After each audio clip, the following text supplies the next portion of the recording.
नागपुर के अजनी थाना क्षेत्र से एक सनसनीखेज और दिल दहला देने वाला मामला सामने आया है। यहां एक 17 वर्षीय किशोरी के साथ पहले तो शादी का झांसा देकर दुष्कर्म किया गया और फिर उसे गर्भवती कर दिया गया। पुलिस ने आरोपी युवक को हिरासत में ले लिया है और आगे की जांच कर रही है। नागपुर के अजनी थाना क्षेत्र की इस वारदात ने सबको हैरान कर दिया। 17 वर्षीय नाबालिग पीड़िता के साथ आरोपी अंशुल रामचंद्र लोढ़े ने ये जघन्य अपराध किया। आरोपी मूल रूप से भंडारा जिले का रहने वाला है। पुलिस के अनुसार 18 मार्च 2025 को दोनों परिवारों ने आपस में अंशुल और पीड़िता की मंगनी कर दी थी। इसके बाद दोनों मिलने लगे। आरोप है कि 30 नवंबर 2025 को अंशुल ने पीड़िता के घर जाकर उससे जबरदस्ती शारीरिक संबंध बनाए। जब पीड़िता ने शादी से पहले ऐसा करने से मना किया तो आरोपी ने कहा शादी तो होनी ही है और उसके साथ रेप किया। पीड़िता के घर की स्थिति भी कम नाजुक नहीं है।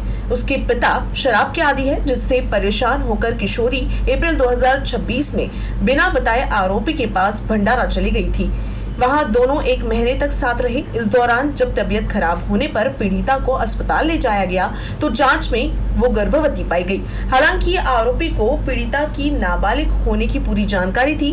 मामले की शिकायत मिलने के बाद पुलिस ने तुरंत पोक्सो एक्ट की धाराओं के तहत मामला दर्ज कर लिया है। आरोपी अंशुल लोढ़े को गिरफ्तार कर लिया गया है। पुलिस मामले की गहन जाँच कर रही है। अंशुल नाडे राहणार भंडारा हा साखरपुडा झाल्यानंतर 2 ते 3 वेळेस नमूद अल्पवयीन पीडिता हिच्या घरी आला आणि त्याने म्हटलं की आपलं लग्नच होणार आहे, तर आपण वास्तविक तिचे आई वडील मुलीचे आई वडील ती वयस्क झाल्यावरच लग्न लावून देणार होते, पण आरोपीने तिला आपलं लग्नच होणार आहे असे आमिष दाखवून तिच्यासोबत शारीरिक संबंध प्रस्थापित केले। त्यामुळे सदर मुलगी ही गर्भवती राहिली।